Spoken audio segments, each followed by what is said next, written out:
Post வாங்கிட்டேன்னா சமூக வலைதளத்துல ஒரு நக்கலா ஒரு பதிவு, எப்பா உங்க கூட நாங்க அரசியல் பண்ணணும், எங்க கூட அரசியல் பண்ணாம அமெரிக்க அதிபர் ட்ரம்ப் கூட அரசியல் பண்ண போறீங்க?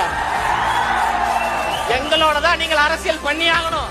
நீங்கள் விரும்பினாலும் விரும்பாவிட்டாலும் ஏற்றுக்கொண்டாலும் ஏற்றுக்கொள்ளாவிட்டாலும் திமுக என்கின்ற ஒரு கட்சியை தமிழக வெற்றி கழகம் தான் வீழ்த்தும். நாங்க தான் சொல்றோமே, களத்துல சந்திக்கிறோம் சொல்றோமே, ஊழலாட்சியை வீழ்த்துவதற்காக தலைவர் தளபதி அவர்கள் வருகிறார்.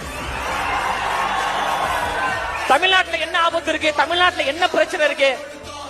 குடும்ப ஆட்சி நடந்து கொண்டிருக்குல்ல, அதை வீழ்த்தணுமா கூடாதா? அதை வீழ்த்துவதற்காக தலைவர் வராரு. பெரும்பான்மை மக்களின் ஆதரவே இல்லைங்க. பெரும்பான்மை மக்களின் ஆதரவு இருப்பதால் தான் தலைவர் தளபதி அவர்கள் அரசியலுக்கு வந்திருக்கிறாரு. பெரும்பான்மை மக்களின் அன்பும் ஆதரவும் தளபதி அவர்களுக்கு இருந்ததால் தான் தமிழ்நாட்டில் அவர் துறையில் நம்பர் 1 பொசிஷனில் அவரால் இருக்க முடிகிறது. தமிழ்நாடு முழுவதும் பொறுப்பாளர்கள் இருக்காங்க, பூத் கமிட்டியில் வேலை செய்வதற்கு ஆட்கள் இருக்காங்க, தேர்தலில் நிற்பதற்கு ஆட்கள் இருக்கிறாங்க, பிரச்சாரம் செய்வதற்கு ஆட்கள் இருக்கிறாங்க.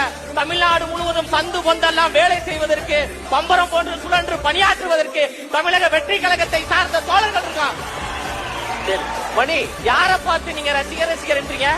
நாங்க எல்லாருமே சொன்னோமே ஜெய் பீம் ஜெய் பீம் ஜெய் பீம் சொன்னோமே, அதுக்கு அது கேட்கலையா?